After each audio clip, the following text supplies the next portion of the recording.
Okay, as you can see, hopefully they can hear us from the agenda today. We'll just have a quick introduction from Ville Soya, Chief Business Development Officer from Kiilto Ventures and Kiilto Organization. And then our guest of honor today, Mari Granström from Ordered by Ocean. So after that introduction, we'll hear maybe a startup story about Ordered by Ocean's kind of journey through the startup world. And then Q&A, it can be either throughout the kind of presentation or towards the end, whatever's more organic. We just want to keep this kind of a coffee talk feel. So with that, I'll hand it over to Ville and we can jump on in.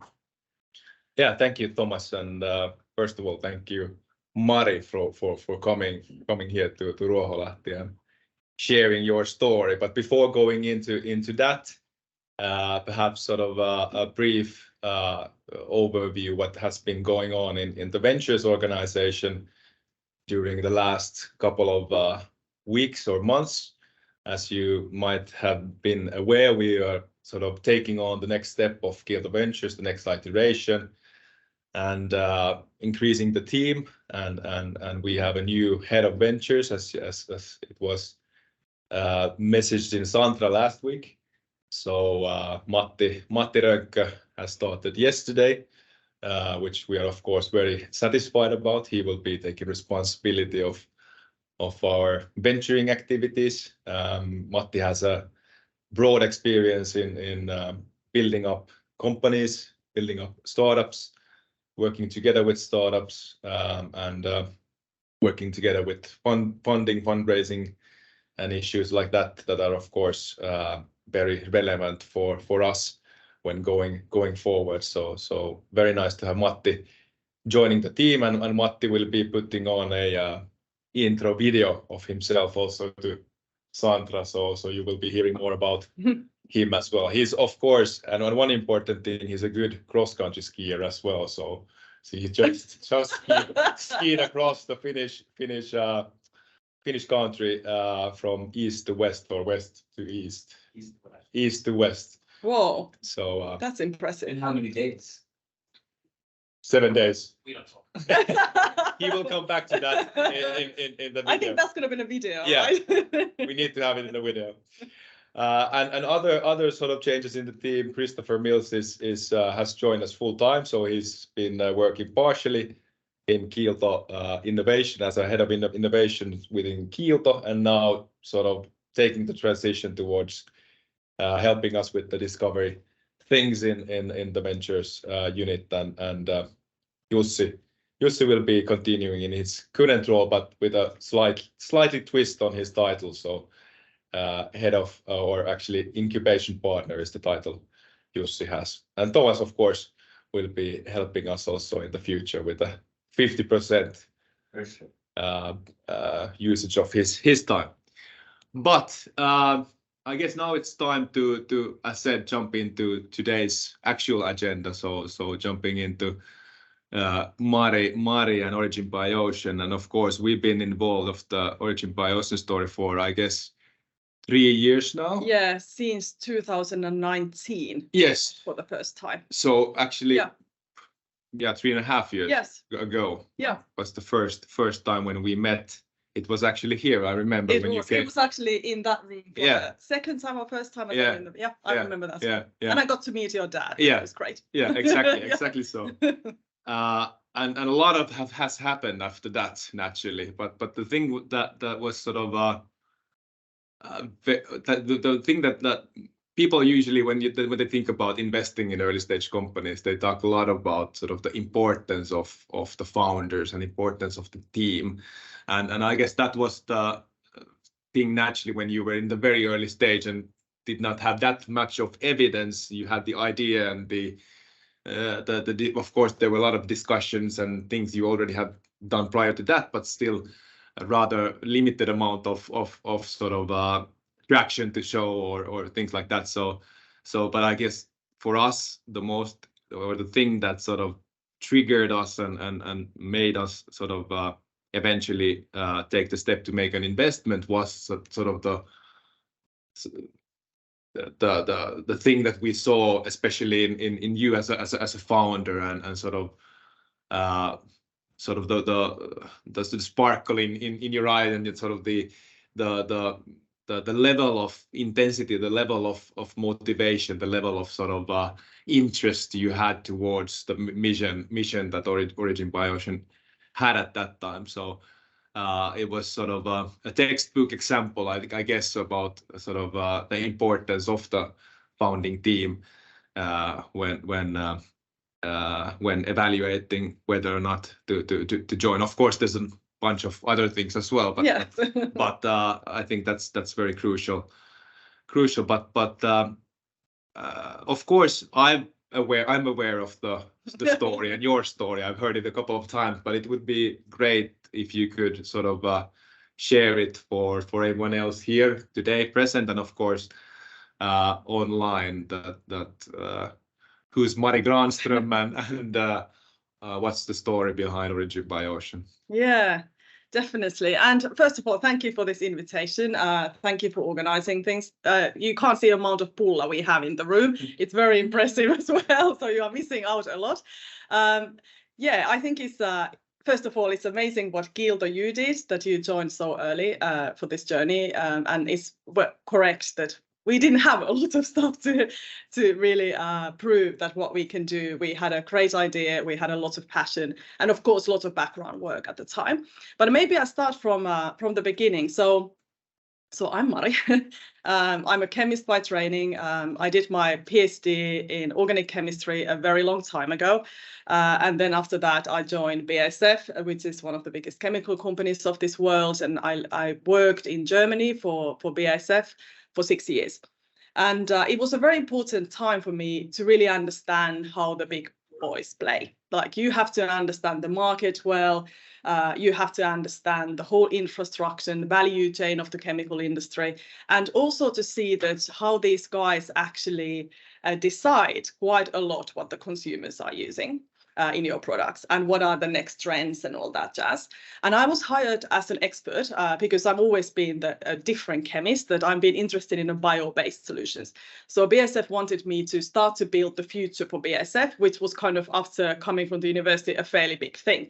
That they were like, okay, Mari, welcome, and here is a small team and you can start work on the future of BASF. And we're like, okay, like, do you have some limitations? No, just work on it. And tell us after 2 years how you see that, like what will be the biochemical market in the future. So it was dead exciting to have this kind of opportunity to be in a big, very, let's say, conventional organization and do something completely different. And they were calling us bio clowns. I took that with love, but it was really something that we started to work on all the way from the biomass to the biorefineries, to the products, to the markets, and seeing, like, of course, what is already out there as a synthetic and oil-based alternative, and what does that mean for the business, for BASF, really? Like, are we killing some sort of a product group by introducing a new one? So you have to be very careful with that. So I was very excited about that. We grew as a group a lot, and we got to work with the board of BASF. That normally these are the guards that you don't see. So we were really privileged in that way to be able to really try to have the influence. After let's say 3 years, it was fairly evident that the BASF future will happen in 100 years. And I don't have 100 years, and I'm not a very patient person. So I was like, what the hell, I've worked for this thing and I've given everything, and now you're telling me that you are not doing it. And it was like, no, it will happen, Mari. You just have to be very patient and give some time to this thing and do. And then I started to think that this can't be true, that if you want to make a change, that it will take this 100 of years, but it needs to happen very quickly, because you can see how our whole ecosystem is collapsing. And it has started to collapse already 20 years ago, but we were just not aware of that. And then I have this love for the oceans. I have never saved any money. I have always spent every single penny to go around the world and see the most amazing marine ecosystems. I dive and I surf and I sail, and I just want to put the effort there. And then I kept going back to the same spots, and I was working for WWF. It was a charity work, doing this biodiversity mapping of different areas, especially in the Philippines and Indonesia. And it was really sad to see that these locations, every year, they were different. And everyone was talking about the plastic waste problem, but no one was talking about this eutrophication. So really that we have excess of nutrients in the water bodies around the world, not just in the Baltic Sea, which is next to us, but around the world. And everyone was kind of like, well, you know, it's not really a problem. Of course, we know the problem in the Baltic Sea and here in the Nordics, but not in the oceans. And then I started to think that, you know, I have this education. I've been working for BASF for such a long time. Anyway, I know how this thing works. And my specialty really is to look inside of things and, you know, finding the molecules of interest and then plan how to take them out. And then I started to work on this idea that how we could remove nutrients from the ocean in the most efficient way and how to build a value chain on that. And then I tested the idea. So I was working on it like in the evenings and stuff. And then BASF was always organizing, I think it was every 2 years, this really, really big innovation day internally. And then I was thinking that I will just test this idea there. And then I was pitching the idea internally and everyone was like, Mari, seriously, like you want to do something like that? And then I realized that this is not the right place to do it. So I have to become an entrepreneur. And I always had this kind of a mind of, I always worked like an entrepreneur within the corporations. And I was thinking that I'm being just a very stupid person that I should actually do that. And then I was planning to leave BASF and then move back to Finland and start working on this thing. But then Stora Enso gave me a call and they asked that if I was interested in building a subdivision on biochemicals, not based on the forest, but all the other biomass. And I was thinking that, well, you know, that's interesting. Why not? I've never worked in a pulp and paper industry, and not necessarily a big fan of it, but I was thinking that maybe I could be the change maker in this big corporation. So then I joined Stora Enso, but I was only there for 2.5, maybe almost 3 years. And then I realized that I had a very big team, too many locations. I was very far from the core, which is the R&D, which I really love to do. And I was doing more politics than the real work. And then I remember the day I was on the plane and I decided that once I land, I will resign. And then I will start to work on this Origin Bauschen, didn't have the name at the time. So then I resigned, moved back I was living in Sweden and the US at the time. So then I moved back to Finland. And then I started to work on this Origin by Ocean story. And it was really interesting because when we were talking to people for the first time, that we were trying to put this advisory board together because we needed a lot of people from legal, from marketing, you know, from business side. And we were just calling like people and say like, hi, you know, I know you from my neighbors, you know, this, that, and would you be interested in talking to me like for a second that I have this idea? And then people were like, yeah, sure, why not? Yeah, let's talk. So that's how we got the advisory board together. And the guys really, I mean, they have jobs and they have things to do. So I was very, very, you know, humbly honored that they gave us this time and help really to build the case and especially the business model and stuff like that. So and then we started to raise money, and rest is history. Yeah. Exciting story with a lot of interesting sort of stages. What if you could sort of if you now look back at the Mari who went on and did the correct sort of the decision that I will be setting up this company and this is the first day to the time when you started the round when to pick up the phone and to have this type of discussions. How much would you describe has the story changed, sort of the Origin Biocean story changed from that point to where you are now, and what has been in your mind sort of the sort of biggest influencers or sort of that has influenced you the most when or can you pick up some interesting stages or something like that from that story where the story has made sort of crucial changes or has evolved to something that it was not in the past? Yeah, that's a very good question, because I think that's the beauty of a startup, is the fact that you have to have this flexibility, that you can't be the same as you were when you started.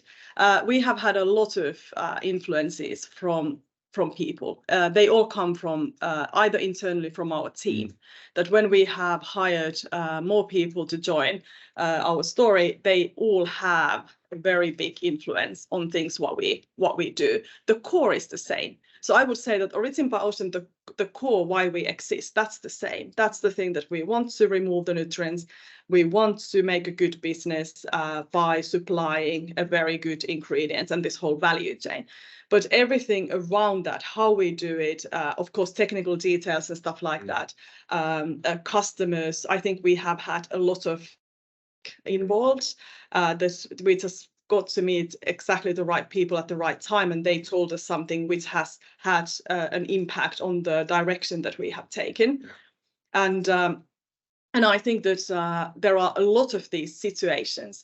I think the biggest one started from the fact that when we started to work on the process, like when we raised the first financial round, and we were able to start to work on the process, we realized many things related to that how do we actually want to build it? And this is not a way to do it, but we will do it in this way. And the first product portfolio we told people is the same, but we cut quite a lot of, things out from that. We carved it more, like fine-tuned things more.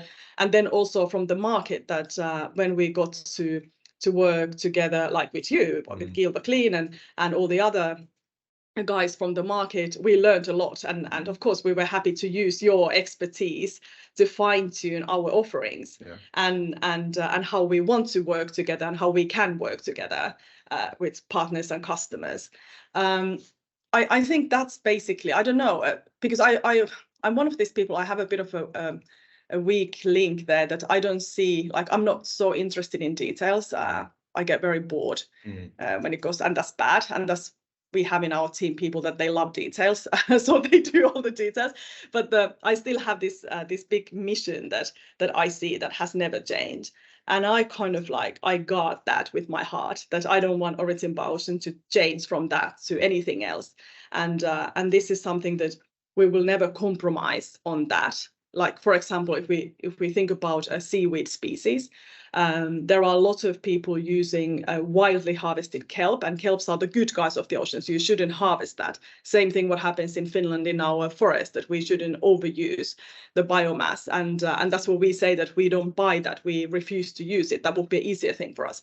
So these type of things that the mission is there, then we do things in that way that we know that we can tell everyone, that we don't have to hide anything. Yeah. But it's difficult to say. That's a very good question, because I don't know exactly like the points that I could say that, okay, this was the thing that changed the direction, or that was the thing, or something like that. Of course, we have had changes in the leadership, and that has been, of course, a big change, which is typical in a startup, and that always stirs the team a bit, and I think it's something that we have to be aware of. Exactly. So I guess that's a question from the audience. Two questions from the audience. Okay, right. The first one would be, excuse me, what's one tip you would give for large or older corporations not to be the BASFs of the world? Sorry, what was that? Not to. You were talking about one of the first corporates that you were working for. Yeah. Was it BASF? BASF, yeah. So what would be one tip you would give for larger corporations or other corporations not to be similar to them in terms of politics or slowness and organizational inertia? Yeah, I think that there are a lot of tips that I could give. I don't know if people want to hear them. That's another. How much do we have time? Yes, I will do a bit of a shortcut.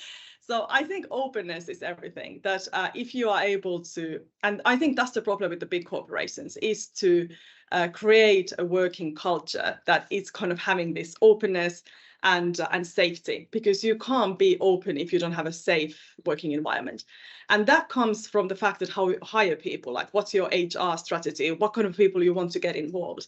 And in many big corporations, and this is now what I have personally seen, and doesn't mean that this is the truth and the whole truth, but is that when you create fear from the leadership, it kills everything, and people stop to be innovative, they stop to be themselves, and they just want to please certain people in order to have their position. And I think that's really dreadful. And unfortunately, I've been in a situation to witness that. And I think it kills everything. So I'm always talking about this kind of a working culture, the team culture. And it's such a cliche. Everyone knows that. Everyone knows it. But it's the most difficult thing. I think it's easy for me to say we are 22 people. But what happens when we are, thousands of people? Well, it's completely different. It's completely different game.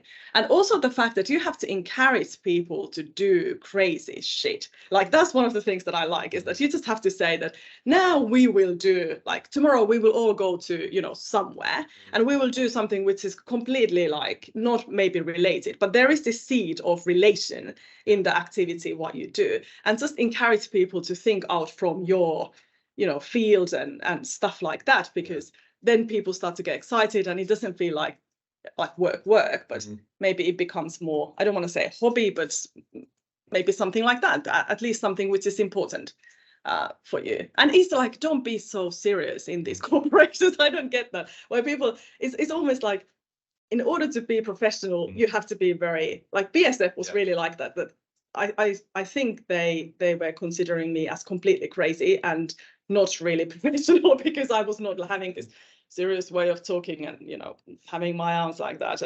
and plus I spoke very bad German, so maybe that was my kind of a savior card there. But anyways, I like this seriousness is killing so everything, and it's good just that you can laugh about the mistakes, because we all make mistakes all the time, and that's part of the innovation, is that you fail, and then there is this kind of the golden light that you make it through. But now I stop there. Yeah. All right, well, I'll jump to Yusi's question, then I have one next. Yeah. So thank you for that. He would say, what are the most valuable add-ons from a corporate investor / owner for an early stage startup? And I think you hinted on at least one, which was the expertise and maybe fine tuning a product portfolio. Could you maybe build on top of that or add a few more elements? Oh yeah, a lot.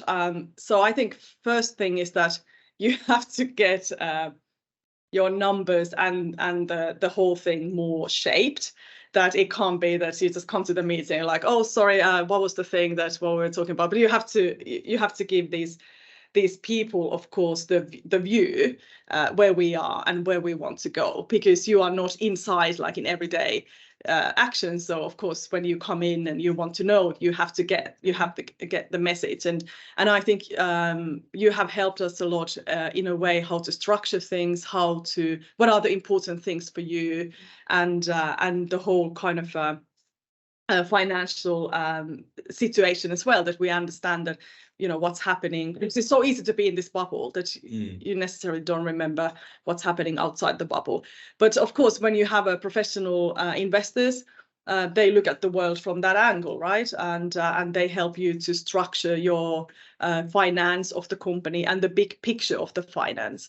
And I think that's something that we have struggled a lot, because in our case that we need to build infrastructure, we need to be fast, even though that this business is slow, to find this balance of when do we raise money, how much do we need to raise, what are the tools that we can use, how do we kind of split the whole equity rounds, what makes sense in that way. So there are so many like balls in the air that I think it's important to have investors, coming from different angles to help us. But yeah, I think without that, we would be very, very lost. Not just money, because I think money is easy, right?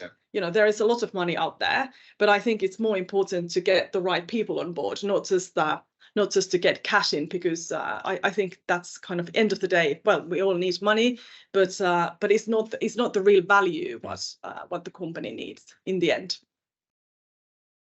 All right, so for a thought exercise, for a thought exercise, let's say some people wake up one day and they want to be an astronaut as a kid. It sounds like, let's just argue black and white here, that you kind of fell into being an entrepreneur. But as talking to me, kind of as a mentor right here, if someone wanted to be an entrepreneur and they knew that, how could they work towards that? Is there like a reverse engineered process that you might encourage them to take? Like have a close group of friends that have similar interests, or look at these kind of opportunity spaces and kind of just push the thinking here instead of overlapping, of course, your hobby with something that is business and has value. Is there any things that you can kind of reverse engineer or even soft skills like that you kind of have to be a shark at times and be hard-headed because it's your vision you protect with your heart. You have to really drive it through different walls, but at the same time be empathetic and flexible, kind of work with both and thinking. Yeah, everyone is asking that question actually, and I'm always telling people that if you say that, I want to be an entrepreneur, it doesn't really mean anything because you have to know what you want to do. And I think that's the thing, that being an entrepreneur is so much work that I wouldn't say that I want to be an entrepreneur, but I want to do things which matter to me and matter to the whole society, because I think we are in a situation now globally that we have to do things that are beneficial for the society and the community. That I just don't want to create something that I can make an exit in 7 years and then buy a boat and go somewhere. I don't want that, but I want to do something that is way bigger than me. It's way bigger than, or it's in ocean, but it's having the effect in different areas. And I think that's the key, that if you want to be an entrepreneur, you have to do something like that you have to start thinking very big and really think that what is the thing that you can bring, and what is the kind of the people that you want to work together with, and of course you have to have a professional background on the things you want to do. It doesn't make any sense for me as a chemist to open a new supercell to do games. I wouldn't have a clue. I never play any games. I don't know anything about those. So I think you have to be realistic about your skills as well, what you can do. And I always tell people that go and work for big corporations for a while, because you learn from these guys a lot, and they are still the guys that they made it. They are not bad. Like, I don't also want to talk about corporations being bad, but they know their stuff. And I think we can learn a lot from the past of the the industry and the markets and everything. And it's so much work. It's like you can't be 50% pregnant. Either you do it or you don't, type of thing. And that's it. Like, many people say, okay, I will start to work on this thing and maybe I do it like 10%. I'm like, no. It's like, you will not make it. It's like, people don't understand. It's so much work. It really is. Like, now when I'm thinking back that when we were here and what we had on the table and how much work that was to have the slide decks and the business model and everything. I was bloody exhausted. I was thinking that, oh my God, I just don't want to do these numbers anymore. I just want to, get cracking and get to the real thing. And the starting is like where you burn, all the energy. And this is where you have to believe in the stuff, because people will ask you a lot, and they should ask you a lot of questions, because you don't have any evidence really to show that, okay, this will work. You just have a great idea and the business model around it. But yeah. That was a long answer, sorry. That's all right. Good. Can I ask? Yeah, of course. Yeah. Maybe Tom, you can then repeat it if you can hear it. You were talking about HR strategy and the importance of hiring the right people, and kind of in terms of culture. So how would you say, do you have any concrete tips in terms of leadership or cultivating a culture of safety or this type of innovativeness you were talking about? So how do you practice that within your organization and your team? Yeah, that's a very good question. It's easy to do it now because we are a small team, and of course it translates to me personally, that these are my values, and I'm kind of like distributing the values to the origin by ocean, and everyone knows that we don't compromise on these things. We do with the team, we do a lot of open talks, so everyone can say and should say what they see happen. It can be whatever. We spend a lot of time writing the kind of the brand book for the company, where we have the values, and we talk to the people about the values, and we really, like, as a team, we discuss the values. Like, what does that mean to you? Does that make sense to have this word to describe our value? Because we could decide what we want to have. And I think it's important that it's not just me being there, like, this is the cult and you have to believe in this word, but it's more like now the people will start talking about this thing. So when we get new people nowadays, it's not me anymore, but these are the guys, and they say that we love what we do and this is why we love it and these are our values, and they actually talk about these things to new people. And then I think there is some sort of a success in that thinking. we have to spend a lot of time together. I think that's the safety thing, that we start to trust each other, is that we spend time together, like physically, we have to do things together. And of course, in our business, as everything happens in the lab, we are physically together. And then we have to take time also to go away from the lab and do stuff together. But we really need to celebrate, and we need to cry, and we need to do all that stuff together. And some people told me, they criticized this, and they said to me that you have created a cult, and the team cannot be a family. And I said that, well, I don't see why not. Because it's the same thing, that with your family you do the same stuff, and you have different relationships and synergies within the family, and we have the same. And it's up to you how much you want to take it, or how much you want to kind of leave yourself out from that thing. But it's really important that there is a thinking that we can trust each other, and we just don't celebrate the good things, but we celebrate the bad things. And that's also something that it's important that people understand, that things are not going well. And we still stick together, and we believe in the stuff what we do, and it's okay that things are not always, because in this startup world, it's about the unicorns and all this.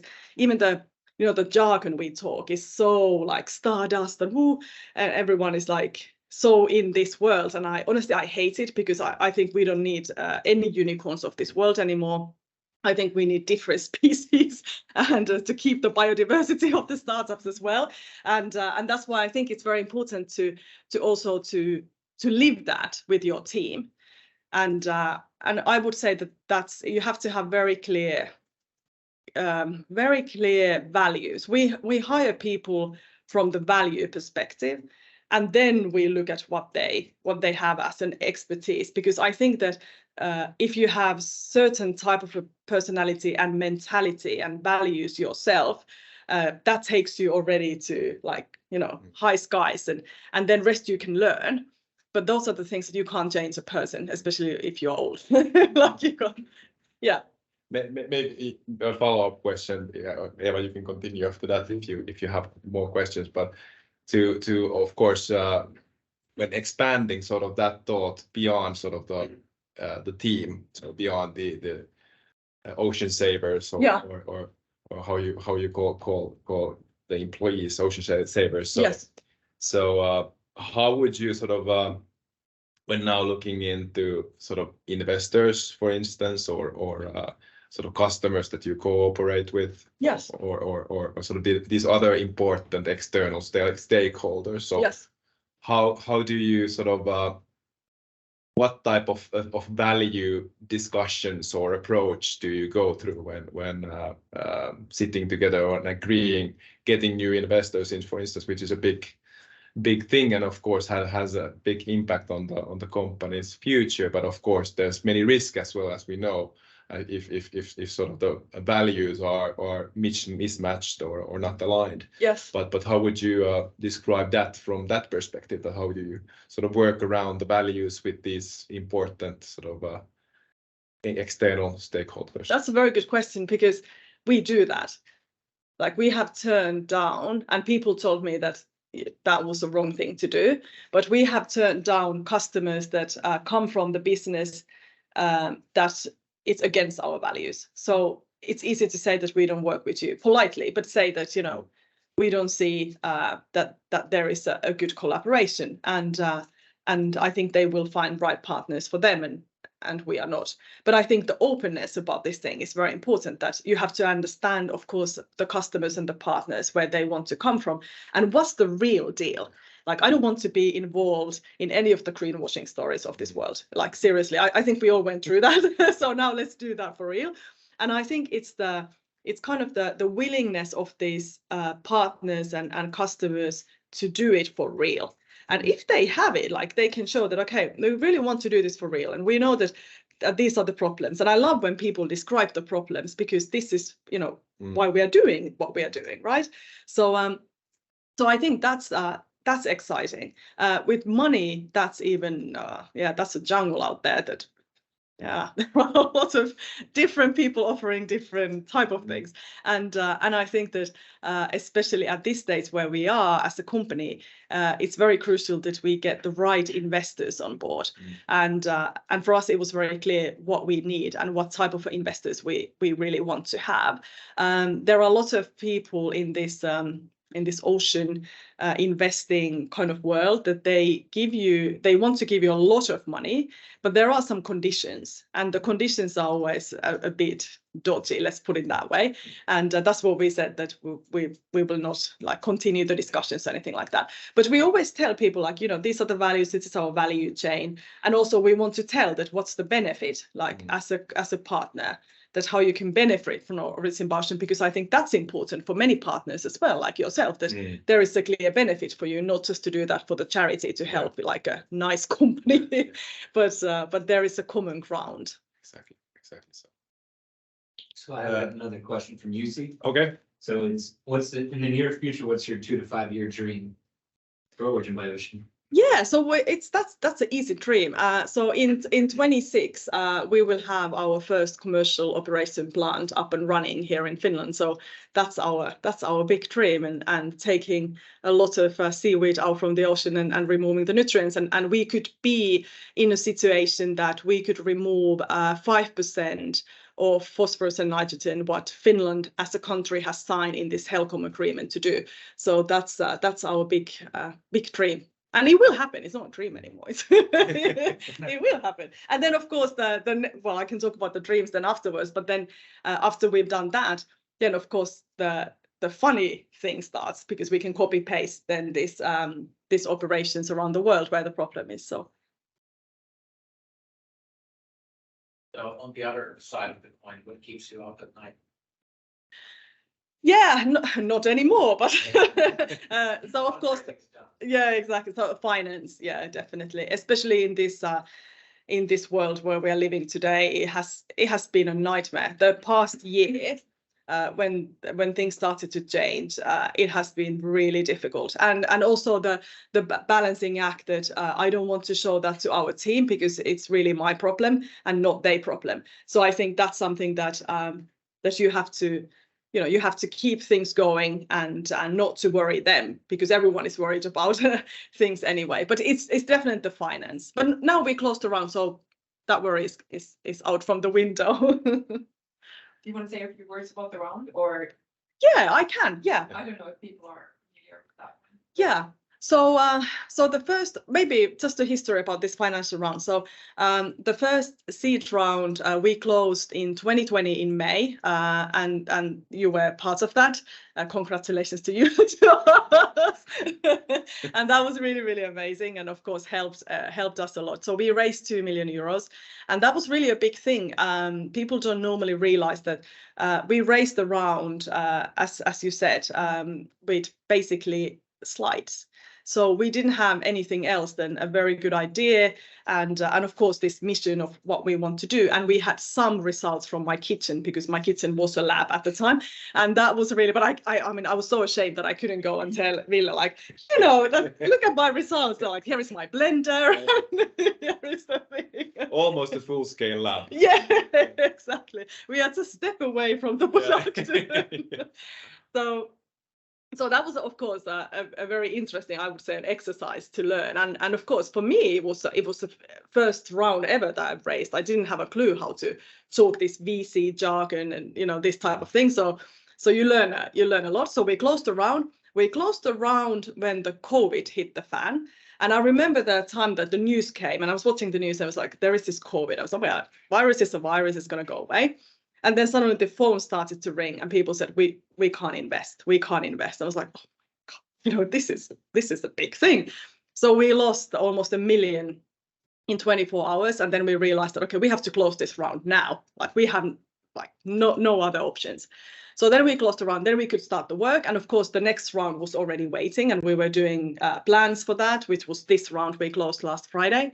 And then we started, this has been a long exercise for us, because we started with completely, I want to be honest, we started with completely different plan. And the plan was not realistic. So we were trying with this very ambitious and not let's say not very realistic plan to raise money for the first round, and everyone was telling us that you are crazy, like no one is raising, you are at this stage. And then we listened to these people, we changed quite a lot of things, also the management, and then we split the whole financial plan of Origin by Ocean, and we opened all the books and said that, okay, we have to do something.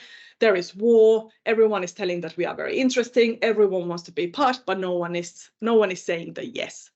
And yeah, it took us. So we reopened the round in June last year. Bad timing. Everyone went for a holiday in July. When they got back in August, we started to push it really, really hard. And we had the investors we really wanted to have, and we were trying. I don't know. We tried everything, like everything, and it looked very bad at one point. And I was thinking that, like, I just don't know what to do anymore. But then things started to turn, and there were a lot of like very impactful happenings that made a change. And I didn't understand that it was actually from a very little thing, and I was not aware of that. And when I realized, oh my God, that was the thing, and then things started to roll. But yeah, it's so I'm always telling people, like, don't raise money now. If you don't have to raise, don't raise. Just if you can raise next year, just do it. So I have another practical question from Raya. Yeah. So about the starting phase, I guess you got caught with the blender. When you start a chemical company, you need to do some lab work. How did you do it in the beginning? Did you build or rent a lab, or did you buy the research work? Could you tell more about the learnings during the starting phase? Yeah. So as we don't come from VTT or from the university, so we didn't have money and we didn't have a lab, and then I called all my friends from companies in Finland and universities, and I was asking them to give me glassware, and then it was like, okay. So and then I actually got we had one room full of lab glassware at home, and I was like, okay, so that worked. And then I started to work at home. So honestly, Origin by Ocean started from our kitchen. It's a true story. And I worked there almost for a year. And my husband was a bit gutted because we couldn't really cook any food because it was full of seaweed and it was a bloody mess. And then I was sorting, of course, chemicals from Tokmanni and all the other places. It really started like that because we're using really basic chemicals. So you can buy them from all of these stores.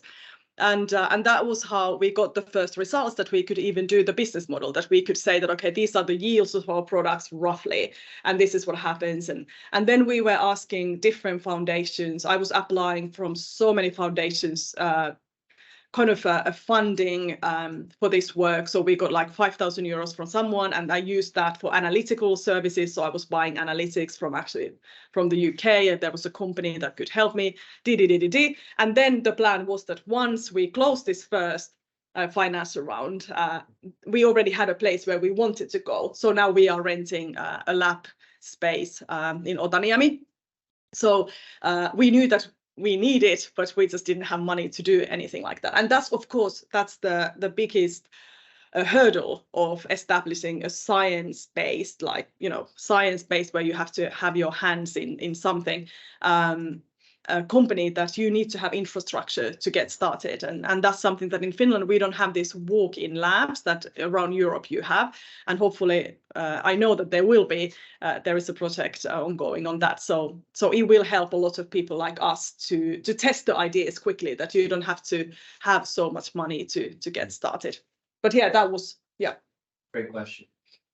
So I guess since we're kind of nearing the end with about 10 minutes left. Oh, already. Or 10 to 15 minutes left. Is there any other angles we could think of, like from other job roles or functions, maybe sales, supply chain, marketing? Yeah, and before people thinking about sort of those type of questions, one more question to Mari about if you could run through sort of what will happen now after this, you closed this founding round last Friday. So what will be sort of the concrete things that will happen during the next 24 months, and sort of what is the target where Origin by Ocean will be sort of commercially, and what type of products? I think that would be perhaps interesting for people to, we've been talking to some extent, of course, to what Kiilto Clean will be utilizing sort of the ally for, but I guess it will be also interesting for everyone else to understand what is the sort of the broadness of opportunities that can be, where it can be sort of utilized. So if you can touch on those two points. Yes, definitely. So the big thing was that we were ready to do the piloting, so scaling up of the lab process already last year. But as we didn't have the money, we couldn't start. So now on Friday, when we signed the deal, we lift the phone and we called our piloting partners and now we will start. So now it's going with full speed, and that's a big thing for us because the piloting in our business, scaling up the process and making it industrially feasible, it's one of the main things. So we are doing that together with Chempolis Oy in Oulu, and that's a good thing that we can use the infrastructure. So that's the big thing that we will do for 12 months. And our chemical engineers, they will work on it. They backsides off to make it the best process of this world, and this is what we are aiming for. And at the same time that we are scaling up, we are doing also commercial activities as we do, and other partners. And we have 2 product launches coming now, one in middle of May this year, and the bigger one in June. And that's a bit of a craziness that we do a scale up and the commercial entry at the same time, because normally you don't do that. But in our case, we have an opportunity and we have to. So that's very exciting time for us. And we will have more commercial activities throughout these 24 months as well. And before we have this commercial plant in 26, we still have to have a pre-commercial operations in between the piloting and the commercial operations. So that will happen in between, but that's another financial round, of course, to do that. But piloting, that's the main activity we have, and of course to fine-tune the business model, fine-tune our sales channels.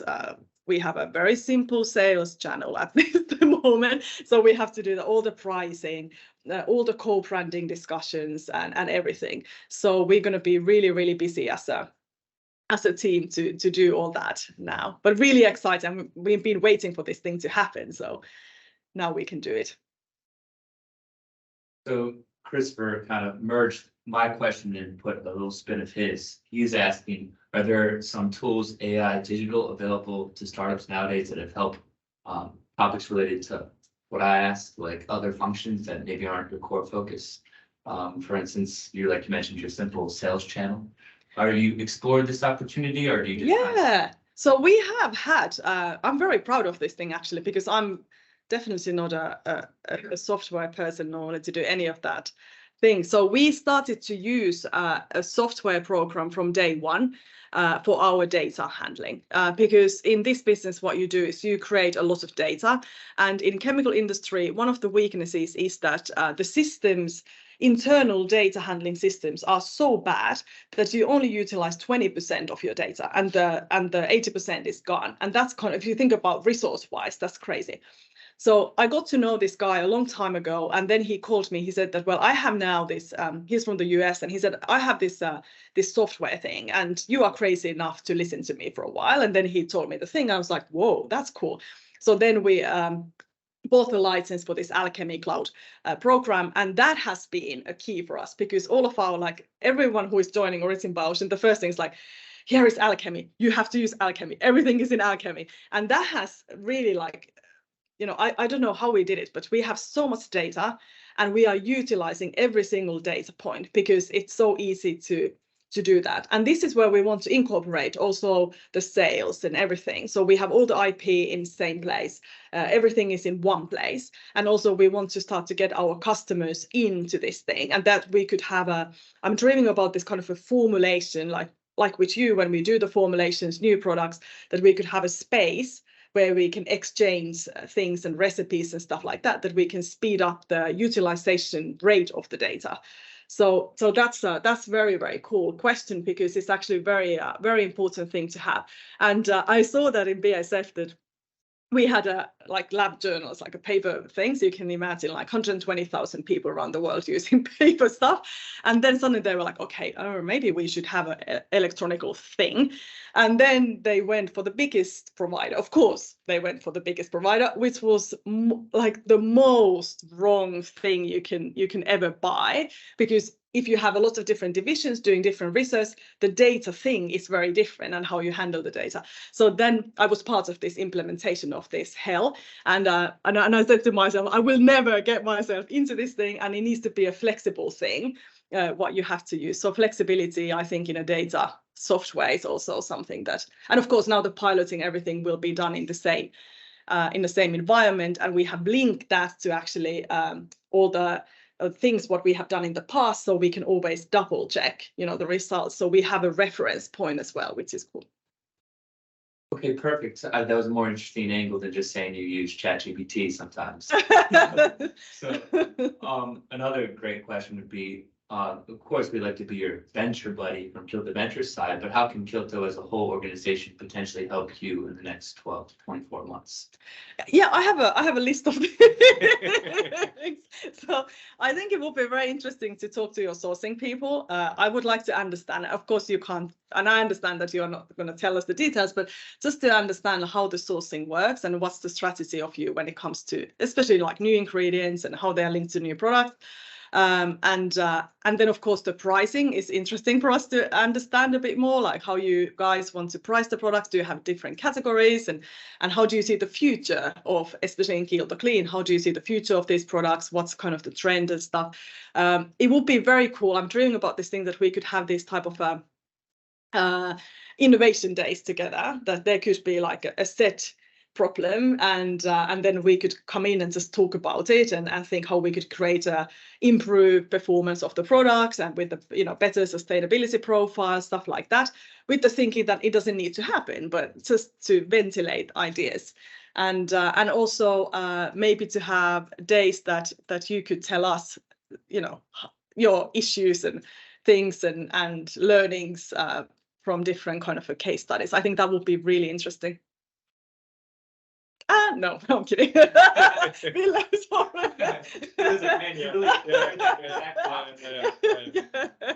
Dangerous place. No, very interesting points, and I guess you took notes from those that we need to. Yeah, for sure. Yeah, good. That's cool. Any other questions from the live audience here in Ruoholahti or online? Yeah, any last questions? I think we have time for maybe one more. Yeah. One more.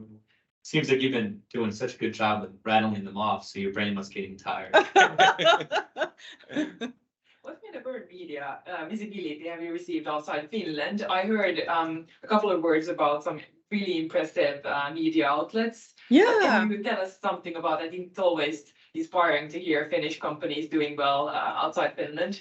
Yeah, so we were featured by BBC and Financial Times, and that was really big surprise for us. That suddenly, because that was funny, this guy, we know the story. This weird guy was contacted us, and I was thinking like, this guy is not for real.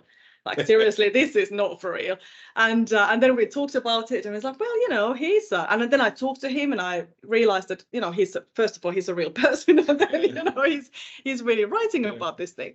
And that was really surprising thing that they really wanted to have this angle. So apparently they, as BBC, they had decided to write something like that. And luckily we were the ones that they found us somehow. And so we got featured, and that was of course a big thing. And I'm always laughing at this thing that we've always been great and interesting. I think Origin Passion is very, very interesting. And then suddenly we got this BBC stamp on our forehead, and everyone was calling us. I mean, the week after, I don't know, we got hundreds of emails from people around the world, first of offering help, offering money, offering all kind of things, which was really touching to see that there are so many people out there that really want to be part of this thing, and not to take any money out from this. And then, of course, all the journalists and stuff like that. And then Financial Times, that was also, of course, it was really, really nice that they took that up as well. And we are being featured. Sometimes I get links, especially in the Caribbean region, because we are very visible, which is a bit crazy that the Finnish company is suddenly like this savior of this sargassum problem. And we are a lot in Mexico. I got a link where I was talking in a Mexico, some sort of a TV thing, Okay. and they had a subtitles. And I was like, I don't know where that was even from. And then we realized that when this is happening, that we don't even have a media like bank for the pictures. So we have to do a better job there as well. But I think we are kind of in a situation now that everyone wants to, especially from the US now, everyone wants to talk to us, and everyone wants to write a story, and it's difficult to really handle that media thing. I think, I don't know if we should. I don't know. I have the feeling that I always want to say correct things, and I want to correct the things, but I don't know. Yeah, but it's been, of course, very, very nice for us. But Helsingin Sanomat, no. So if there is someone out there who knows Helsingin Sanomat, so you can get yourself to BBC and Financial Times, but you can't get yourself into Helsingin Sanomat. So. Yeah, exactly. Yes. Unfortunately, that usually is the case, that you don't sort of get the support from the organizations, from the Finnish sort of peer group, and then you get it from let's say, the Caribbean. Yeah, exactly. Which is, a topic of itself. Yes, definitely. But I think it's also our mentality in Finland, the way we are. It's somehow like, if someone is doing something, we don't want to write about it because we are not 100% sure if that's like. Yeah. So we watch and watch and watch years and years and years, and then when we are big Nokia, then they come around. It's like, oh, that's good thing. We always supported you. It's like, no, you didn't. From day one. Exactly. So I think I had one final question I could just Travis on, and again, this might be a little bit out of your focus, but you mentioned an interesting concept of like your kind of informal biodiversity mapping through these different marine ecosystems, and the WWF report says that only 1 in 3 Finnish companies have biodiversity included in their sustainable strategy. And for our promising environment, we look to define that and kind of incorporate that and vet it further. How do you see things in terms of Finnish companies and other companies exploring what biodiversity means for that? Because I think you have a much more accurate picture because you scuba dive, you sail, and you experience the water firsthand. But for someone that's maybe just sitting in an office, how can they really kind of get more in contact with that? I think everyone, first of all, needs to have the right information about the biodiversity. Biodiversity doesn't mean that you use biomass as a resource and then suddenly you're helping biodiversity. This was, I'm referring to our lovely forest industry. I think it's important to understand that we don't know a lot either, that we need to do a lot of learning, and also the fact that we don't have mapping tools yet. And this is something that, of course, EU is pushing a lot now, that every single state member, we should really have a different type of tools on a table to do that. And this will come, but it's not there yet. And that's, I think it's very important when you look at whatever the value chain is where you are as a company, but you look at the influence at every single step. And then you start to think about the biodiversity. And then you start to think about the fact that, so if we do in this way, if I source my stuff from there, what's kind of the long-term effect that this might have? Because the biodiversity is a long-term thing. So we have destroyed the biodiversity in past 30 to 40 years. So it's a long-term thing to destroy something, and it's a long-term thing to, regenerate and recover. So I think it's all about looking at the long-term and then stop thinking about just making profit over a profit and a top of profit, because that we know is not going to take us really far. This is the situation where we have ended up. Profit is not a bad thing. I'm not saying that. I'm not maybe a communist in that way to say that profit is evil, but profit is good and is enabling a lot of things to happen, but it needs to be done in the right way. And I think we've done it from the very greedy aspect, and thinking about that. And I always remember this thing that people asked me once, that, so you are there now, Ortinbauschen, you have to make money for your shareholders. I was like, oh my God, like seriously? It's like, of course, that's the thing, that people want to do exit and, they have to get the money back. But it doesn't mean that now, from now on, as the CEO, I'm only focusing on that I'm thinking of how to make money for Ville now. That, he will give me a call and I don't have money for him type of thing. Sorry, that was a bad example.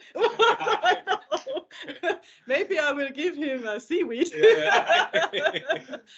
But really to think about like further that you do that and you have to do it, but what are kind of the actions you do in order to make these things happen? And that's the difficult thing. It's really, but it's a beautiful thing as well.